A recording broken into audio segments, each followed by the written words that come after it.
কাশ্মীৰত আকৌ সংঘৰ্ষ। পহলগাম আক্ৰমণৰ পাছত সন্ত্ৰাসবাদীক ঘেৰাও কৰি তীব্ৰ অভিযান। পাকিস্তানৰ ষড়যন্ত্ৰৰ প্ৰতি ভাৰতীয় সেনাৰ কঠোৰ প্ৰতিক্ৰিয়া। নমস্কাৰ, অসম নিউজ এক্সপ্ৰেছলৈ মই শবনম ইয়াছমিনে আপোনালোকক স্বাগতম জনাইছোঁ। কাশ্মীৰত আকৌ তীব্ৰ উত্তেজনা। 22 এপ্ৰিলত পহলগামত হোৱা নৃশংস আক্ৰমণৰ পাছত সন্ত্ৰাসবাদীৰ সন্ধানত নামি পৰিছে নিৰাপত্তাৰক্ষী বাহিনী।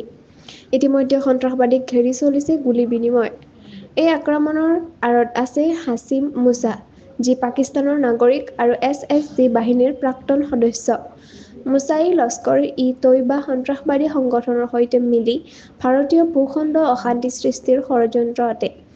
পহলগামত সন্ত্ৰাসবাদীয়ে নাম ধৰ্ম সোধাৰ পিছত নিৰ্মমভাৱে পৰ্যটকসকলৰ ওপৰত গুলীচালনা কৰে।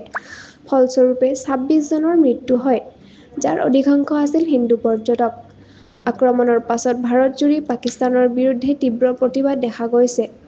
কেন্দ্ৰীয় চৰকাৰৰ পাকিস্তানৰ বিৰুদ্ধে কূটনৈতিক সম্পৰ্ক হ্ৰাস কৰাৰ লগতে নিউজ আৰু ইউটিউব চেনেলসমূহ নিষিদ্ধ কৰিছে।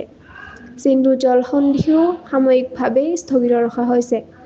সীমান্তত একেৰাহে পঞ্চম নিশা পাকিস্তানে যুদ্ধবিৰতি ভংগ কৰি গুলীচালনা আৰম্ভ কৰে। কুপৱাৰা, বাৰামুল্লা আৰু আসনৰ ছেক্টৰত। কিন্তু ভাৰতীয় সেনাই এই প্ৰচেষ্টাৰ কঠোৰ প্ৰত্যুত্তৰ দিয়ে।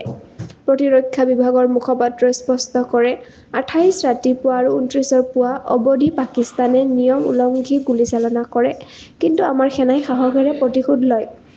দেশবাসী এতিয়া একজোট হৈ সন্ত্ৰাসবাদৰ জৰুৰী অৱসানৰ দাবী উঠাইছে। ভাৰতীয় সেনাইও এইবাৰ সিদ্ধান্ত লৈছে, সন্ত্ৰাসবাদীৰ বিপক্ষে কোনো ধৰণৰ সহানুভূতি নহ'ব।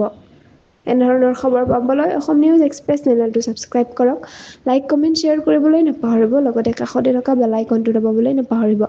ধন্যবাদ।